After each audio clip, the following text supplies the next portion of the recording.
The extraordinary movie that critics are calling the best picture of the year. Robin Williams, Matt Damon, in a film, Good Will Hunting. Yeah, let's do it. I'm pumped. Let's let the healing begin. I started it in a playwriting class in college and wrote the first 40 pages of it and handed, and we were tasked with writing a one-act play for this by the end of the semester. And I handed this in to the professor, who I really liked. He was really effusive in his praise for what I'd done, and he gave me an A in his class, which really, and he said, keep going with this. I showed it to Ben, and I said, I don't know what to do. Like, I'm stuck with this. And Ben read it and goes, I don't know what to do either, but we should do it together. Did you and Matt ever fight over who was going to play Will and who was going to play Chucky? No, Matt, he had come up with this idea of this character, and he was like, who do you want to be? And I was like, well, I want to do like a guy who's like the sort of Mercutio, the funnier character who sort of tells stories. And I think you could be interesting. There's an interesting tension between like a guy who grew up in the neighborhood but is like destined for bigger things, and his friends kind of reluctantly recognizing that. So that was how the genesis of that was, and that was how and then we knew we had to get a movie star, otherwise no one was going to make the movie. We wrote that movie specifically. Ben and I wrote it because we wanted the parts as actors. And at the time, there was a really popular movie that we all loved called Reservoir Dogs, Quentin Tarantino's first movie. And the story we had heard was that because Harvey Keitel signed up for the movie, Quentin got, I think it was $500,000. That was his budget, and he could make the movie.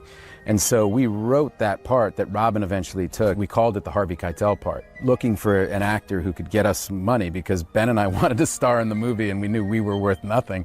So we needed to get somebody. They sent me this script and I thought, this is quite wonderful, and it's a very powerful small part. I'd love to play this. Yeah, it's really great. I would be an idiot to pass it up. I mean, I couldn't believe it. I was just looking at Robin start to speak and say these words that Ben and I had just worked on for 5 years. And I just looked up at Ben, and it's the same thing. He was just, and Robin was great. After the scene ended, he came over to us and he saw us. He put his hand on our head and he just said, you know, it's not a fluke. You guys really did this. What's your character going through? Here's Will, who's a genius, and it's recognized by, first, the professor, and then he sends you to see Sean, played by Robin. What's the dilemma for him? He's got a lot of problems that he's never really dealt with. I think what he's grappling with is that feeling of finally finding a home for himself, or something that's a substitute for a home, and not wanting to leave it. And he knows he has a certain amount of responsibility. He's dodging it. He's gotten away with dodging it. But at the same time, he can't ignore this thing that he has inside him, this desire to do it, which becomes an issue between the two of them. He wants to give full flight to this thing that is inside of him, but he cannot do it without sacrificing something that he can't cope with sacrificing, which is this neighborhood and these friends of his. And so it's an effort to come to terms with that. And that's his struggle. And at the same time, in doing so, he's going to have to come to terms with a lot of things that he has not dealt with in his life about his childhood. Take me to two places. One is what's going on with your character, because when this guy walks in the room, and then what happens in the relationship? What is it that Sean finally gives Will that makes a difference? My wife died a couple of years before. I teach, all different types of psychology classes. And basically he chose a life of, working in the neighborhood, working basically in Boston, and working back with the people he grew up with. But he's guarded. He's been through a lot. What he offers Matt's character is a perspective. And like in the first time, when he presses the buttons, when he starts to attack the memory of my wife, it pushes a button that I can't even control myself. And I basically go for him. And I violate the therapeutic relationship in that moment. The next session, that speech by the Swan Pond, is essentially saying, okay, I know who you are, you know who I am, and you really, you messed with my life in a huge way. But I want you to know I know who you are. I look at you, I don't see an intelligent, confident man.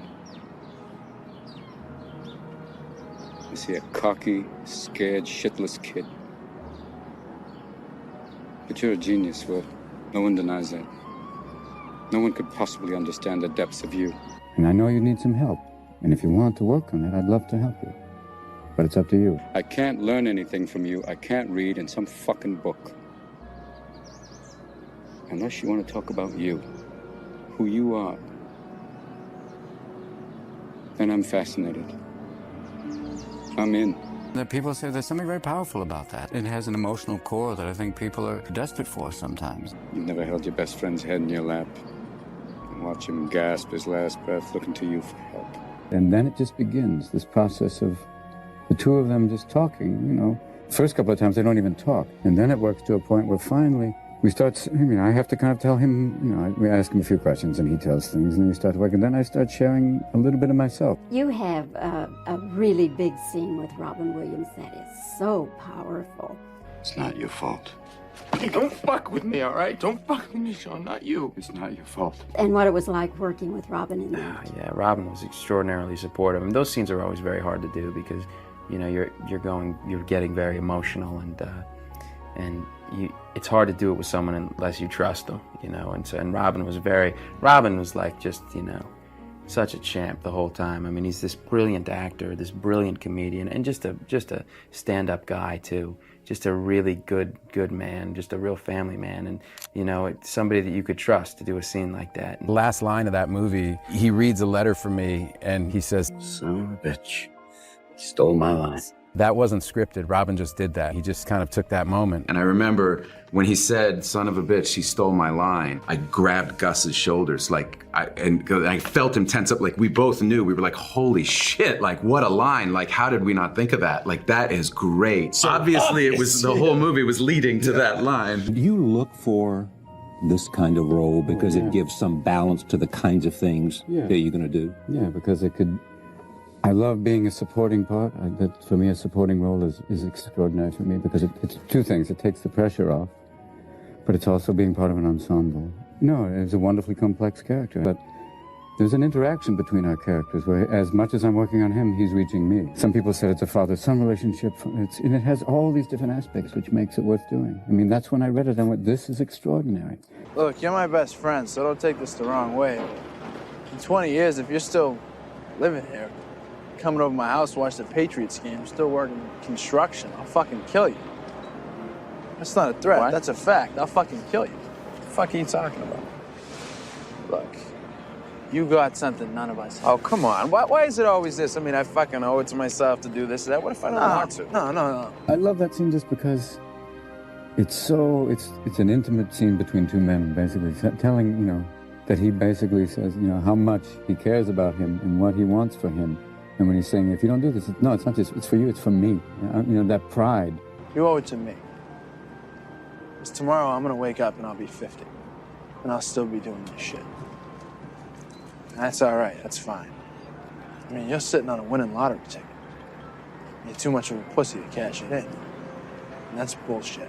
You know what the best part of my day is? For about 10 seconds from when I pull up to the curb when I get to your door.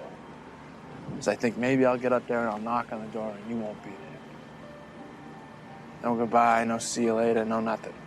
I'm just left. And when at the end it pays off, that scene where he walks up to the house, it's the most wonderfully subtle, beautiful moment. I mean, it's the type of thing where when he just walks up and he realizes, it was amazing.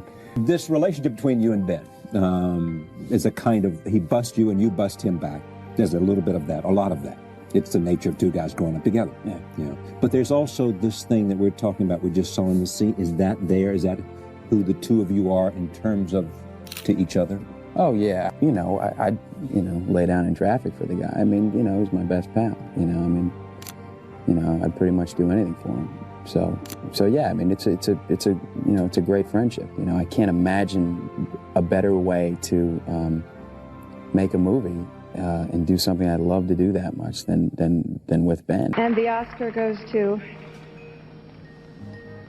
Robin Williams in Good Will Hunting. And the Oscar goes to Ben Affleck and Matt Damon. To being in the front row of the Oscars together with our moms, it was a very surreal experience.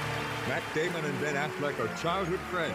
It took years to kind of process what happened that night. It was utterly surreal. I sometimes think that I'm going to wake up and it's going to be like 5 years ago and we're going to be living in this crappy apartment with Matt and a bunch of other guys I went to high school with and go, Matt, I had the weirdest dream. We wrote this movie and then it got made and Robin Williams was in it. It's a very personal movie. It reaches to those people who are available to it, It has a power that way.